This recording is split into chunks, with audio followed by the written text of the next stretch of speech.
Salut les devins, c'est Saikyo. Il est l'heure pour moi de vous proposer mon analyse de la preview de l'épisode 82 de Dragon Ball Super. Pour rappel, cet épisode-là ne sortira pas en fin de semaine, c'est-à-dire, ça dépend de quand vous écouterez cette vidéo-là, mais en gros, ça ne sortira pas ce dimanche 12 mars, mais l'épisode sera disponible dès le dimanche 19 mars. Il y a une pause d'une semaine tout simplement parce que sur la télé japonaise, ils vont diffuser un marathon féminin de Nagoya.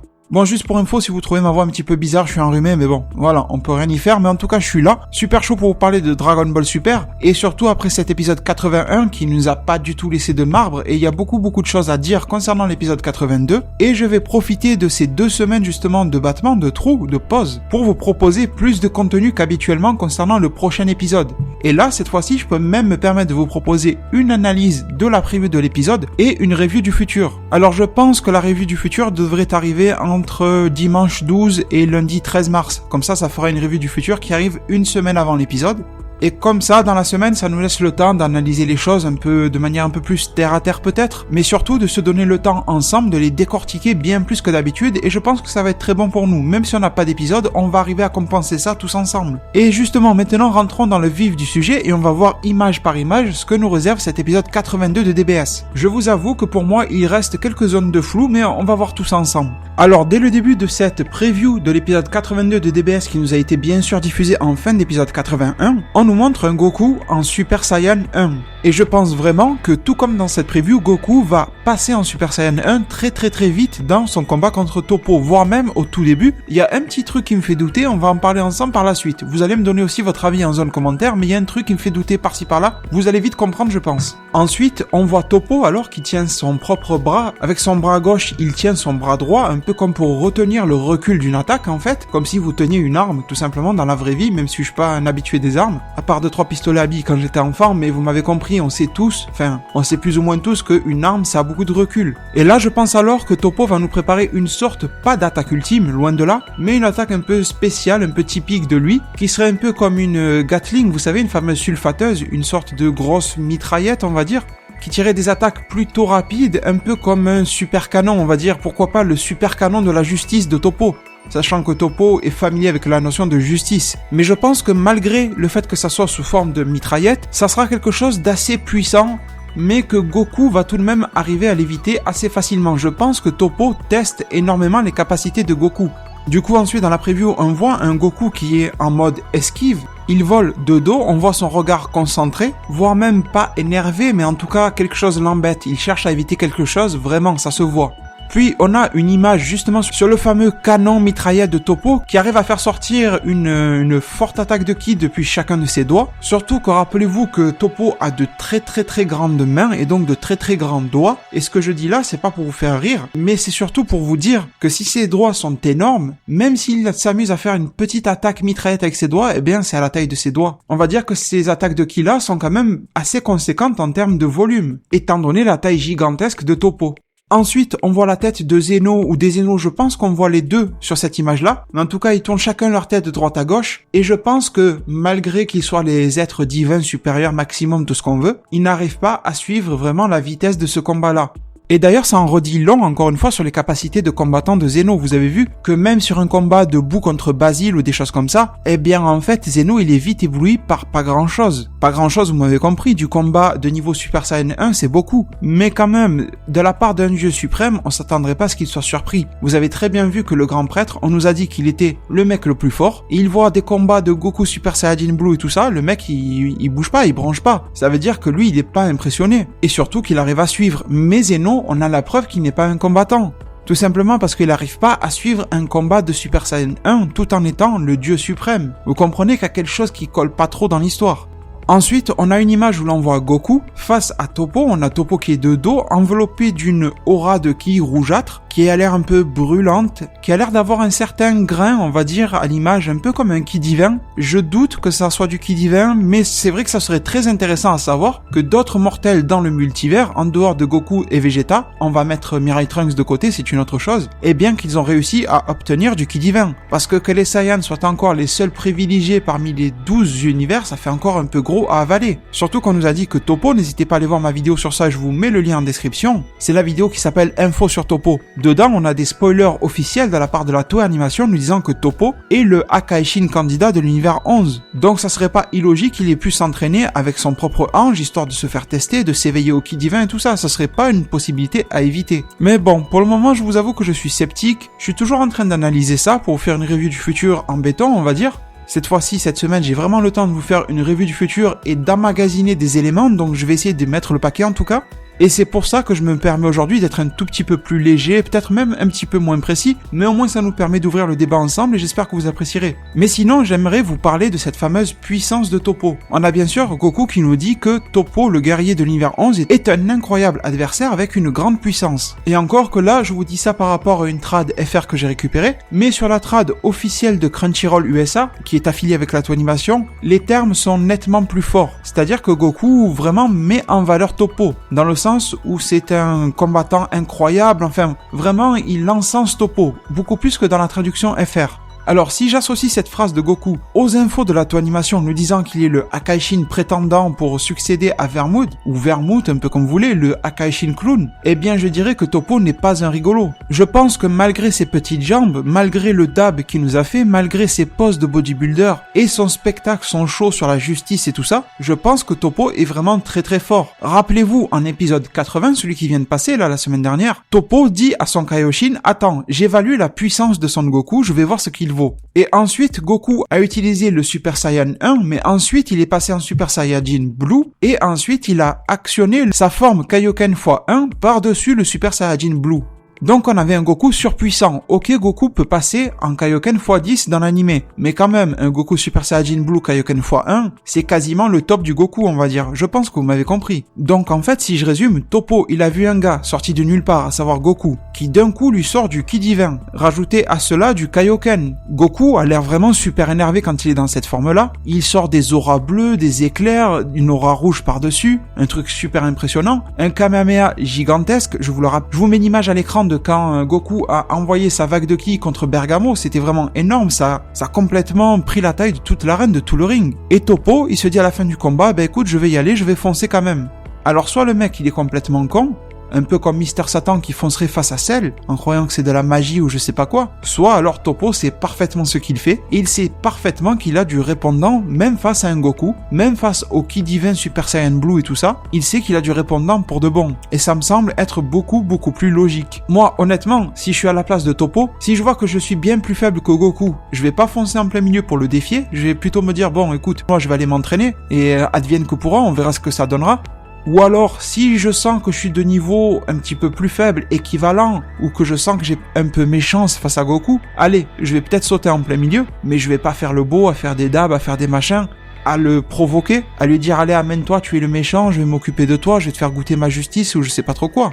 Donc pour moi, la seule option, c'est que Toppo se sent tellement surpuissant, même face à Goku, qu'il fonce. À part si c'est juste un personnage gag. Après, à la limite, oui, si c'est un personnage gag, comme du Mister Satan, mais de manière galactique, intergalactique, oui, pourquoi pas. Mais ça serait dommage, je trouve, de gâcher un personnage comme Toppo dans de telles actions humoristiques. Il y a d'autres personnages à exploiter qui ne le sont jamais. Alors pourquoi nous en rajouter un autre ?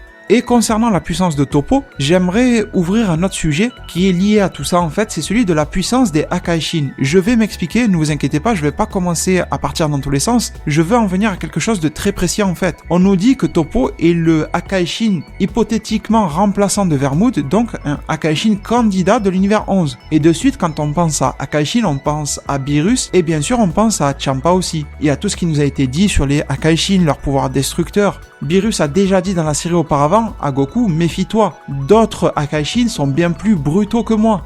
Et attention, Beerus n'a pas dit à Goku que d'autres Akaishin sont plus forts que lui. Beerus a simplement dit à Goku que d'autres Akaishin sont plus brutaux que lui. Ce n'est pas la même chose. Et donc je me suis posé une question alors, si Toppo arrive à être le candidat, est-ce que tous les Akaishin sont de même niveau ou pas ? Je pense que c'est la question à se poser. Pour moi, clairement non, tous les Akaishin ne se valent pas. Pour moi, il y aura beaucoup de différences entre chacun des Akaishin. Il y en aura qui seront proches, comme du Beerus et Champa, d'autres qui mettront peut-être une raclée à Beerus, d'autres qui se prendront une raclée par Beerus, voilà, je pense qu'il y aura pas mal de choses comme ça. Mais si on prend le cas de Vermouth de l'univers 11, je vous dis une chose, imaginez que Vermouth en fait il soit faible. Est-ce que vous avez déjà pensé à cette possibilité-là? Dites-moi en zone commentaire, est-ce que vous y avez déjà pensé? Imaginez que Vermood est de niveau, je sais pas, équivalent à un Goku Super Saiyan 3. Vous comprenez que le Super Saiyan 3 de Goku est bien loin du niveau de Beerus. Donc si Toppo a atteint ce niveau-là, il peut être facilement le remplaçant. Pour être honnête avec vous, je pense que Toppo est bien plus fort qu'un Super Saiyan 3, je pense que Vermood est bien plus fort qu'un Super Saiyan 3 et tout ça. Mais c'est juste pour vous faire comprendre un petit peu la philosophie que j'ai eue vis-à-vis de ça, et me dire qu'au final, je pense qu'il y a trois règles ou 3 prérequis, 3 choses sur le CV qu'il faut avoir pour devenir Akaishin. Je pense qu'il faut être capable d'avoir la puissance nécessaire pour détruire des planètes. Et détruire des planètes, on y arrive relativement facilement depuis l'arc Freezer et on y arrive très facilement à le faire depuis l'arc Cell. Un Goku Super Saiyan Full Power, un Gohan SSJ2, un Cell Full Power, tout ça, un Vegeta Full Power arrive facilement. Même un Piccolo maintenant arrive facilement à détruire une planète, il faut être honnête. Je pense aussi qu'il faut avoir le mental, c'est-à-dire avoir un moral qui fait que vous avez, que vous assumez en fait pleinement vos choix quand vous allez détruire des millions, des milliers ou des milliards de mortels. Et je pense que le 3e point, c'est d'être suffisamment puissant pour faire face aux mortels de son univers, qui serait capable de te poser des problèmes aujourd'hui ou dans le futur. Faut être prêt à toute éventualité, on va dire, qui se rebellerait ou qui te ferait face, peu importe. Et là, c'est ça qui est intéressant, parce que dans l'univers 7, il y a des gars vraiment super forts. Il y a les Saiyans qui de base ne sont pas hyper forts, mais dont le potentiel laisse pas mal de monde rêveur. Et même à l'époque où les Saiyans étaient relativement faibles, on se rappelle d'un Freezer qui avait peur de leur alliance en mode Ozaru, et qui avait peur du fameux Super Saiyan de la légende. Les entre guillemets démons du froid comme Freezer, eux aussi, ils ont un potentiel énorme depuis que ça a été mis à jour grâce à l'information que Freezer a pu power-up jusqu'à une forme Golden. C'est-à-dire que le mec, il est passé d'un niveau Super Saiyan 1 à peu près, et ensuite, il est passé à un niveau équivalent aussi à peu près à du Super Saiyan Blue, en 4 mois d'entraînement. Sans parler des capacités des Namek, enfin vous voyez, il y a beaucoup de choses. Donc forcément, on a un Beerus qui est surpuissant, pourquoi pas? Sûrement que tout cela a été calculé par Whis, qui lui a la connaissance de ces mortels. Qui s'est dit, tiens, là il y a tel peuple, il va me falloir un Akaishin top niveau. Il va me falloir un Akaishin, même si demain il se ramène un Super Saiyan God ou je sais pas quoi, il va lui mettre une raclée, parce qu'on peut pas se permettre, les dieux, de se faire avoir par n'importe quel mortel. Et je pense qu'au niveau de la puissance des Akaishin, il y a un fond de tout ça en fait. Je pense que la puissance des Akaishin sera souvent liée au niveau de puissance des mortels qui se trouvent dans leurs univers. Attention, rien à voir avec le classement qui a été donné par Zeno, tout ça, le grand prêtre, là on s'en fout, ça n'a rien à voir. Bon, enfin, j'ai ouvert une grosse parenthèse là-dessus. Tout ça pour vous dire qu'au final, je pense que c'est une bonne idée. Bah, forcément, si je vous en parle, je vais pas vous dire, ah bah tenez, ça c'est de la merde, je vous en parle, forcément. Mais je reste quand même persuadé, pour diverses raisons, que Toppo reste surpuissant, et même plus puissant que Goku, malgré tout son spectacle. Et bien sûr, je pense que son Akaishin Vermood est plus fort que lui encore. Mais en tout cas, je tenais quand même à vous donner mon avis concernant la puissance des Akaishin, surtout que faire une vidéo pour ça, uniquement pour ça, allez, pourquoi pas une vidéo débat, ça aurait pu être sympa, mais bon, je voulais aussi vous en parler ici. Et bien sûr, la conclusion, la morale de ce que je viens de dire, de tout ce que je viens de raconter, c'est que, bien sûr, on peut être prétendant et candidat à Akaishin, même avec un niveau un petit peu de merde, on va dire, même en étant plutôt faible, du moment où vous remplissez certaines conditions, je pense que vous pouvez l'être. Ça dépend de ce que votre univers requiert en termes de puissance, en termes de mentalité, tout ça. Bon, sinon poursuit maintenant directement sur les images de cette preview. On voit un Toppo, alors comme je vous disais, qui fait augmenter son ki, qui a l'air vraiment de power-up. On voit un Toppo maintenant de face, bien plus énervé, avec un Goku nous disant pour lui, je suis le mal et lui la justice. Mais on voit que Goku là, en fait, il s'en fout. Tant qu'il peut avoir un bon combat, d'accord, je suis le mal, allez, viens te taper. C'est un peu ça la philosophie de Goku, on verra plus tard. On se tape, on règle les problèmes ensuite. Et c'est vrai, vous avez été nombreux à me le dire, que c'est bizarre d'avoir un mec aussi puissant, visiblement, en apparence que Toppo, qui se dévoile si vite. C'est vrai que ça peut paraître prématuré, mais je trouve que c'est bien aussi de bouleverser l'ordre des choses, d'avoir un scénario dans lequel les choses évoluent différemment de ce qu'on s'y attend, de pas avoir des choses un peu trop téléphonées, vous voyez, par exemple, un Toppo qui serait uniquement le boss final, enfin, vous voyez, c'est des choses qu'on a déjà vues, donc pourquoi pas innover, c'est bien, honnêtement, c'est cool. Et puis, si Toppo est aussi puissant que je le pense, ça permettrait de le mettre en avant, donc pourquoi pas, ça reste une bonne solution. Après, on voit les 2 Zeno, les 2 gardes, et on voit bien sûr le Daishinkan, le fameux grand prêtre. Alors concernant les 2 gardes, vite fait, c'est vrai qu'il y a quelques temps dans l'anime, on a vu 4 gardes, et après tout d'un coup ils ont disparu. Alors moi, j'irais penser une chose, tout simplement, c'est qu'il y a dû avoir une erreur du côté de la Toei Animation. Parce que normalement, c'est vrai que Zeno de base il a 2 gardes, alors on s'est dit, bon dans l'anime il y en a 4, tout simplement parce que maintenant il y a 2 Zeno, donc l'autre il a recréé 2 gardes, il les a téléportés, peu importe, bon il s'est démerdé, il a 2 gardes. Mais en fait, Si vous avez vu et suivi toutes les images promotionnelles qui nous ont été données de la version manga papier de Dragon Ball Super de cet arc-là survie de l'univers tournoi de Zeno, vous vous rendrez compte que depuis le début, il n'y a jamais eu de faute en fait. Depuis le début de ces images promotionnelles, il y a toujours eu 2 gardes. Malgré le fait qu'il y ait 2 Zeno, il y a toujours eu 2 gardes. Et on voit que ces deux se sont divisés le poste, un qui est maintenant affilié à Zeno du présent et l'autre à Zeno du futur. Donc je pense qu'il y a eu une petite erreur de communication, un petit souci on va dire, un manque de communication entre Toyotaru Toriyama et la Toei Animation concernant ce nombre de gardes.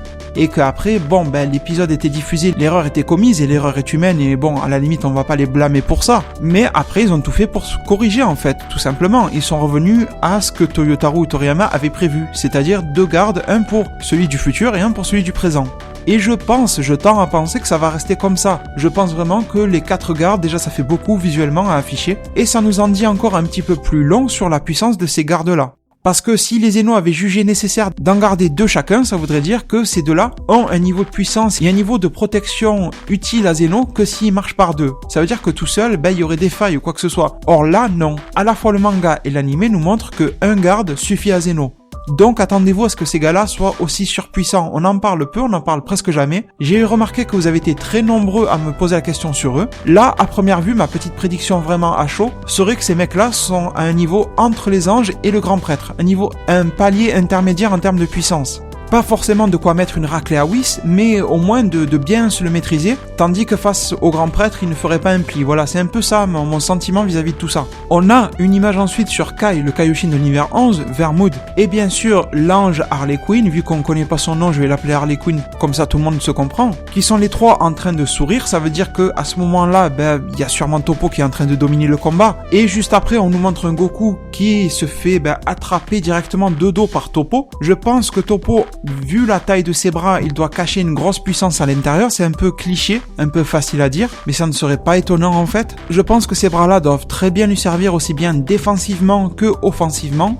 D'ailleurs, une précision sympa sur Toppo, c'est que je trouve, et je pense qu'on n'a jamais eu, du moins dans DBS, ça c'est sûr, dans Dragon Ball Super, un personnage avec un physique aussi atypique que celui-ci. Alors bien sûr, on a eu des Botamo, des Magetta et tout ça, mais un mec avec des toutes petites jambes, avec un gros corps, avec de gros bras, de gros doigts et tout ça, de grosses mains, un peu disproportionné on va dire. En plus, il inspire la puissance, mais pourtant il n'est pas musclé visuellement, il n'a pas de muscles dessinés, parce que musclé, on a tous des muscles, mais des muscles dessinés, c'est pas, tout le monde n'en a pas. Et lui, clairement, il n'en a pas. On va dire qu'il n'a pas du tout un physique de dieu viking, mais qu'il a un physique de bûcheron puissant. Je sais que vous allez rire, mais c'est un peu ça, Toppo le bûcheron puissant. Il y a énormément de personnes qui ont un physique imposant, qui n'ont aucun muscle dessiné, mais qui ont une force incroyable. Et là, je parle bien sûr dans la vraie vie. Et là, maintenant, on va en arriver et je vais vous expliquer pourquoi je doute sur le fait que Goku va se transformer immédiatement en Super Saiyan au début, en fait, de ce combat-là. Alors, je suis sûr et je suis persuadé que Goku va se transformer très très vite. Mais est-ce qu'il va commencer direct en Super Saiyan 1? Ça me fait penser un peu au jeu Tenkaichi 1 sur PS2 dans lequel on était obligé de démarrer transformé. Sinon, c'était ça où il fallait se gratter sur la transformation.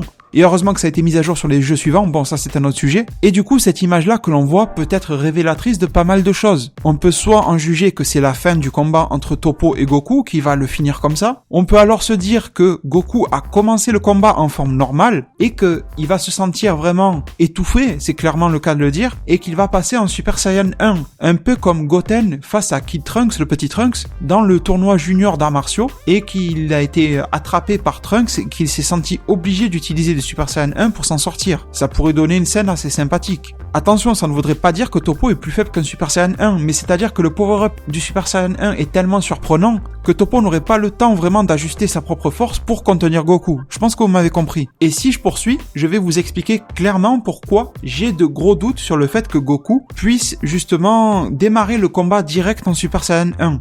Goku nous dit alors qu'il a un adversaire enfin qui le motive tant que ça, autant. Et ça, je pense que c'est révélateur pour la suite du tournoi. Si il arrive à le motiver, ça veut dire que Toppo est plus fort que lui. Ça sert à quoi d'être motivé par un gars qui est moins fort que vous? Je pense qu'on arrive à faire des liens assez facilement et à trouver la vérité à travers, si on arrive à lire à travers les lignes en fait.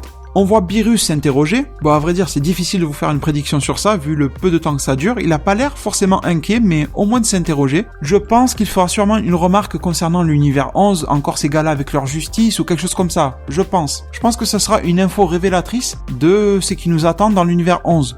On revoit l'attaque de Toppo vraiment très sympa. Enfin, c'est pas la même que tout à l'heure, mais on revoit voilà son type de ki, d'attaque et tout ça. J'aime beaucoup, on voit aussi l'effet, pas 3D, mais l'effet de réalisation, ce plan sur ses mains énormes qui nous font comprendre que, regardez la différence de taille entre son ventre et sa main, voilà, c'est des proportions qui sont très bien jaugées pour nous montrer à quel point ce personnage-là est disproportionné physiquement. On a Goku alors qui va riposter face à cette attaque-là et j'aurais quelque chose de très important entre guillemets à vous dire. C'est que si vous avez bien observé la collision de l'attaque de Goku et de Toppo, au début c'est du classique, des éclairs, une vague de ki, tout ça. Mais si vous faites un bon arrêt sur image, vous allez voir qu'il y a des espèces d'étoiles lumineuses qui se créent. Et ça dans la série, on en a quasiment jamais vu. On en a vu dans les films, mais ça c'est autre chose. Mais dans la série, on n'a jamais vu ça, sauf quand on a vu Toppo lui-même arrêter l'attaque de ki de Basile que Boo avait renvoyé vers Toppo, et Toppo l'avait complètement écrasé entre ses mains, et de cet écrasement, il avait fait naître une lumière, en fait, quelque chose de lumineux. Et cette lumière-là s'était manifestée sous ces mêmes formes d'étoiles, en fait, exactement la même chose. Je vous mets les deux images côte à côte, vous allez voir par vos propres yeux, c'est la même chose visuellement. Et je ne vois pas pourquoi la Toei Animation se serait embêtée à nous mettre des éclairs et tout ça, pour ensuite aller s'embêter à dessiner encore plus par derrière des étoiles, si ça n'avait aucun sens concernant les techniques de Toppo.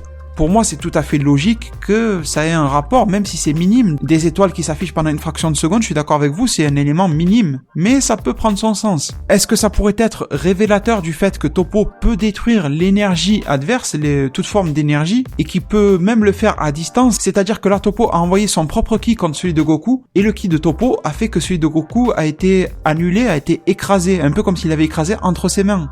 D'ailleurs, un petit truc intéressant aussi, si on fait le lien avec la capacité destructrice d'énergie hypothétique de Toppo, avec son ki rougeâtre rouge, et si on se rappelle bien de Goku dans l'opening, il a balayé le ki rouge qui l'entourait, il l'a balayé de la main, vous savez ce que tout le monde pense et croit que c'est la nouvelle transformation de Goku, je vous mets l'image à l'écran. Eh bien, si vous regardez bien cet opening-là, on voit que Goku le balaye de sa main, il le rejette. Sachant qu'on voit dans ce trailer-là que le Pride Troopers, le gars qui fait partie de l'équipe de Toppo, qui a une tête d'alien, il a le ki rouge. Un ki assez similaire à celui de Toppo. Donc ça serait assez drôle en fait d'avoir un Goku qui arrive à trouver une faille, un contre à ce type de technique-là, qui serait utilisé par exemple uniquement par les Pride Troopers. Sachant que les Pride Troopers sont une sorte de patrouille galactique, un peu comme Jaco, mais à échelle bien plus puissante. Donc ça serait pas étonnant que ces fameux Pride Troopers aient quelques astuces pour en venir plus vite à bout de leurs adversaires et des personnes qui causent du trouble dans leur univers, comme par exemple annuler complètement le ki adverse. Ça serait une drôle de capacité. Je sais que je vais loin, on n'est pas sur de la prédiction pure, on est sur vraiment de l'analyse de preview, voir ce qu'on peut en tirer à droite à gauche, voilà. On est là bien sûr aussi pour rêver, voir ce que la série pourrait nous donner, donc j'espère que vous avez bien compris en fait ce qui me motive à faire cette vidéo là et ce qui me motive à vous dire des choses qui partent un peu dans tous les sens, enfin pas forcément, tout est lié dans ce que je dis, mais de toute façon si vous en êtes encore toujours là dans cette vidéo là, c'est que vous m'avez compris, j'en suis sûr, et bien sûr je vous en remercie. Et donc, on pourra alors peut-être, je dis bien peut-être, considérer ce qu'il a de l'alien, qu'en gros, il l'envoie vers Goku, un peu comme pour l'écraser, le contenir, quelque chose comme ça, et que Goku trouve la faille pour le repousser complètement. Ce n'est pas Goku qui se transforme, c'est juste Goku qui vient de trouver une faille à la technique adverse. Voilà tout. Et voilà pourquoi il serait en forme normale, cheveux noirs dans l'opening à ce moment-là. Parce que Goku, même si ce que je vais dire peut vous paraître ultra con, il pourrait très bien comprendre que son adversaire arrive à écraser l'énergie et le ki, donc la faille la plus simple, c'est de ne pas utiliser ni d'énergie ni de ki, donc une forme normale. C'est juste une piste que je vous donne là, vraiment, je me permets, voilà, c'est un peu une analyse de preview avec quelques phases de débat, voilà, j'avais un peu d'ouvrir le débat comme ça, on a 15 jours avant le prochain épisode, je pense qu'on peut se le permettre. Et si on se rappelle bien, dans la série, Goku est toujours souvent surprenant quand il trouve des solutions à ses propres problèmes. Vous savez, la manière dont il a contré le Tokitobashi de Hit, à vrai dire, c'est tout aussi tiré par les cheveux que ce que je viens de vous dire, en fait, hein. Ça, c'est tout à fait aussi atypique, en fait. Mais en même temps, Goku nous y a habitués. Et je trouve aussi qu'il y a une forte ressemblance à ce niveau-là entre Goku et Luffy de One Piece, que vous connaissez sûrement tous, de nous sortir des trucs aussi fous en termes de contre, d'éléments d'attaque et tout ça. Je trouve qu'ils ont toujours cette folie face à des situations difficiles auxquelles ils font face. Et je me rappellerai toujours vraiment de la manière dont Luffy nous a sorti le Gear Second, le Gear 2, mais à vrai dire ça sortait de nulle part, surtout à l'époque. Par la suite on arrive à expliquer un peu comment et pourquoi il le fait, mais sur le moment c'était super inattendu, ça sortait vraiment de nulle part. Donc je ne sais pas si vous m'avez suivi sur ça, j'ai peut-être été un peu bizarre moi-même en parlant, mais je trouve que ça serait pas étonnant que ces Pride Troopers soient liés par une technique commune liée à leur groupe, que ça soit lié par exemple à une faculté d'annulation, d'écrasement du ki adverse, que Goku trouve une faille à cela, ouais voilà, ça serait pas du tout étonnant. Et maintenant on en arrive au titre du prochain épisode, ne pas pardonner Son Goku, Toppo le guerrier de la justice justice intervient. Et donc on revient sur le plan de Goku qui fait face à Toppo de dos, la même phase où il est en train de power-up, on a déjà analysé ça ensemble tout à l'heure. Et là maintenant on a l'image qui va vous faire comprendre pourquoi je doute du fait que Goku va démarrer le combat en Super Saiyan. Il y a quelque chose d'étrange parce que regardez, Goku il passe en Super Saiyan Blue depuis sa forme normale. Qu'est-ce qui fait ça? Qu'est-ce qui cause ça en fait? Parce que ça voudrait dire que Goku a démarré en Super Saiyan 1 pour une raison X ou Y. Il est redescendu en forme normale, puis il est passé en Super Saiyan Blue, on le voit sur l'image suivante. Moi je pense qu'il faudrait ne pas oublier aussi que Goku vient de se battre contre Bergamo, il a fait exprès de lui envoyer plein de vagues de ki pour que Bergamo puisse grandir et accroître sa puissance, et que en plus de ça, Goku vient d'utiliser le Super Saiyan Blue et le Kaioken en même temps. C'est sûrement super épuisant, ça doit sûrement handicaper Goku pour réutiliser ses pouvoirs maximum, comme du Super Saiyan Blue et tout ça. Je pense qu'il y a un souci à ce niveau-là. Voilà pourquoi on pourrait avoir un combat phasé, justement, entre, vous voyez, un peu deux aspects. Mais alors, qu'est-ce qui va faire que Goku va quand même arriver à retrouver de la force et à repasser en Super Saiyan Blue? C'est vrai qu'il y a les Senzu. Pour le moment, ils seraient pas vraiment interdits, vu qu'on n'est pas dans le grand tournoi, que durant ce tournoi-là, on sait qu'ils étaient autorisés, ce mini-match préliminaire de Zeno. Surtout que là, on n'est même plus dans un tournoi, on est juste Toppo qui est venu un peu intervenir comme il en avait envie. Et comme ça amuse Zeno, allez-y, faites ce que vous voulez. Donc ça ne m'étonnerait pas, par exemple, de voir un Goku prendre un Senzu, parce qu'il vient de se faire, entre guillemets, étouffer et broyer par Toppo, justement, qu'on a cru que c'était la défaite de Goku qui arrivait maintenant, et qu'il prend un Senzu, et qu'il dit à Toppo que, en fait, il n'était pas du tout à son full power, son niveau maximal, que Toppo lui dit, mais pourquoi tu t'es battu sous cette forme-là, je viens de te voir en Super Saiyan Blue et tout ça. Et qu'il lui explique, non mais je pouvais pas, j'étais trop affaibli par ça. Et que Toppo et Goku se mettent d'accord pour que Goku puisse revenir sous sa forme, en forme maximale. Vous voyez, c'est pour ça que la phase où Toppo attrape Goku par derrière et le broie, ça pourrait être soit Goku qui, même en Super Saiyan Blue, ne rivalise pas avec Toppo, il se fait attraper, il se fait défoncer comme ça. Ça pourrait être le début du combat, dans lequel Goku en forme normale se fait éclater, il va passer en Super Saiyan 1, mais ça serait pas compréhensible. Mais comment il fait pour tomber en forme normale ensuite, pour repasser sur du Blue? Vous voyez, c'est illogique, incohérent. Et autre solution, c'est que Goku a fait de son mieux durant le combat, en Super Saiyan 1, ce qu'il avait à sa portée en fait, ce que ses muscles pouvaient tenir, et que après, au fil du combat, sa faiblesse due au Kaioken s'est ressentie, que Toppo a pris largement le dessus, et que Goku va arriver quand même à faire en sorte d'avoir un Senzu, d'avoir un rétablissement, quelque chose comme ça, qui va faire qu'il va pouvoir reprendre le combat, et passer en mode Super Saiyan Blue. Et on en arrive à l'image suivante où l'on voit Toppo, qui a l'air même d'avoir peur, super surpris et tout ça. Et pour moi, c'est vrai que là c'est bleu, on a l'impression que c'est Goku qui se transforme devant lui, mais j'ai envie de vous dire que c'est totalement illogique que Toppo soit surpris par le Super Saiyan Blue. Et ça, je vous ai donné la réponse en début de vidéo, je vous ai dit que Toppo a évalué les capacités du Super Saiyan Blue. Donc pourquoi est-ce que Toppo viendrait maintenant, une fois qu'il est proche du Super Saiyan Blue, à être apeuré, à être comme ça, dans la crainte du Super Saiyan Blue qui va lui faire face? Vous voyez, c'est pas logique, ils viennent de l'observer, c'est pas comme si Goku lui sortait ça en surprise. Alors c'est vrai qu'il y a l'effet Zenkai, mais l'effet Zenkai, ça nous a été confirmé dans le manga papier que Goku ne peut plus trop vraiment en bénéficier. Tout simplement parce que lui et Vegeta, je vous l'ai dit juste, si vous avez pas lu le manga papier, je vous mets à jour son information, mais en gros, Goku et Vegeta ont atteint leur limite d'entraînement et ne peuvent plus développer leur potentiel grâce à du Zenkai Boost, mais uniquement par leur entraînement propre. En gros, c'est ça, je vous l'ai fait en ultra bref, mais c'est ça. Donc pour moi, il n'y a complètement aucune raison que Toppo soit effrayé, apeuré par Goku qui vient à peine se transformer en Super Saiyan Blue.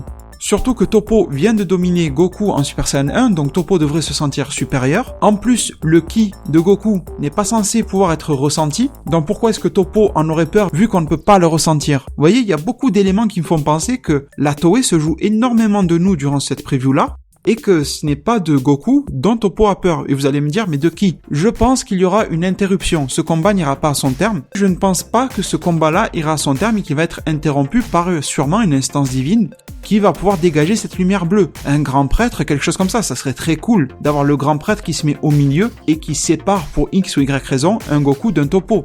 Bien sûr, comptez sur moi pour affiner mes recherches, mais je pense, et ça j'ai vu que sur Facebook, vous avez été nombreux sur ma page de manière publique, pas en message privé, sur ma page publique, en commentaire, sur une de mes publications Facebook du journal de ma page Saikyo Devin, vous avez été quelques-uns à me dire, écoute, suite à ta dernière vidéo review de l'épisode 81, tu nous as dit que d'après toi, Toppo n'était pas effrayé à cause de Goku, et on est d'accord, on pense que Toppo est effrayé par quelqu'un qui va venir interrompre, et très probablement le grand prêtre, ou notre dieu du moins, ce sera forcément un dieu, vu la tête que Toppo fait, c'est un un dieu, c'est pas Monaka. Hein. Je suis en train de me faire l'image de Monaka qui vient interrompre Toppo et Goku. Non mais sérieusement, ça sera un dieu de haute qualité, voilà. Ça sera peut-être même un Vermouth, ça sera un Beerus, mais la couleur de Ki ne correspond pas. Donc pour moi, il reste un ange, possiblement. L'ange Harley Quinn, pourquoi pas. Mais pour moi, ça serait principalement du Daishinkan du grand prêtre qui viendrait interrompre ce combat-là et qui ferait que Toppo a si peur que ça, je pense. Et en tout cas, si je devais vous faire une bonne conclusion sur ça, c'est de vous dire que tous ces éléments-là que l'on a dans cette preview de l'épisode 82 et tous les éléments spoilers qu'on va avoir dissimulés à droite à gauche durant cette semaine